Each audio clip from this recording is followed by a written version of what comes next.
الله أكبر الله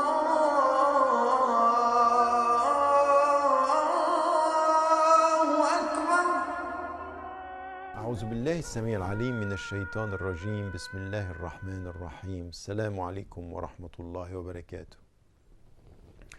Parmi les choses auxquelles nous devons résister et qui ont aussi trait à notre façon de penser, comme nous avons parlé de trop de raison, comme nous avons parlé de l'arrogance, il y a une autre disposition d'esprit sur laquelle il faut s'arrêter, qui est celle du dogmatisme.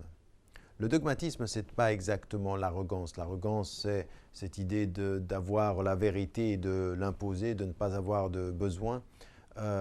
Et c'est un rapport de pouvoir, un rapport d'autorité, mais négative vis-à-vis d'autrui. Dans le dogmatisme, c'est une façon d'avoir un rapport à la vérité. Et c'est finalement de regarder les choses de façon binaire, de façon polarisée. J'ai raison, donc vous avez tort.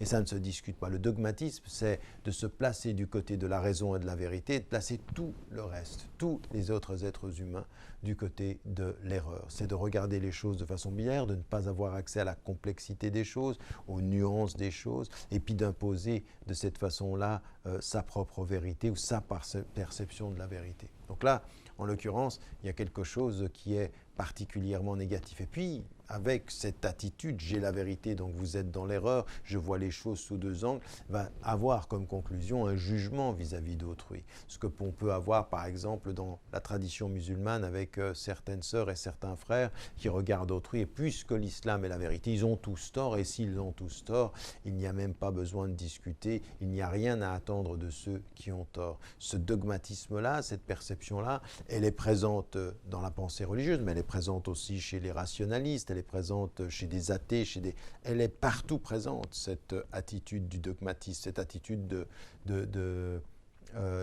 d'imposer la vérité. Et on le voit en l'occurrence, il faut faire extrêmement attention. Ça veut dire de faire un pas en arrière, de se rappeler de ce que Allah a dit au prophète, alayka al-balagh wa alayna al-hisab. Attention, toi tu transmets le message, nous on fait les comptes, tu ne juges pas, tu ne condamnes pas. On peut condamner des actions, mais on ne condamne pas des personnes. Nous n'avons pas les moyens de savoir ce que sont les personnes. Ce dogmatisme qui confondrait en l'occurrence les personnes avec leurs actes est quelque chose d'extrêmement dangereux.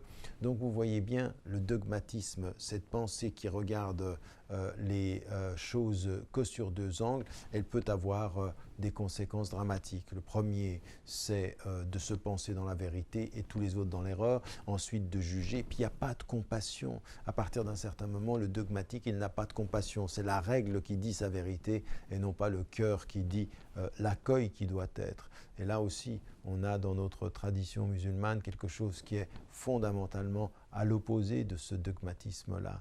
Parce que dès que le texte s'ouvre, la multiplicité d'interprétations, le fait qu'on peut être que les savants, quand ils essayent, ils peuvent avoir raison, et puis s'ils ont raison, ils ont deux hasanats, s'ils ont tort, ils en ont une. C'est tout un appel à l'opposé du dogmatisme, que chacun d'entre nous doit s'engager à résister à l'intérieur de son cœur et de sa tête. N'oubliez jamais de dire à ceux que vous aimez que vous les aimez. Wassalamu alaikum wa rahmatullahi wa barakatuh.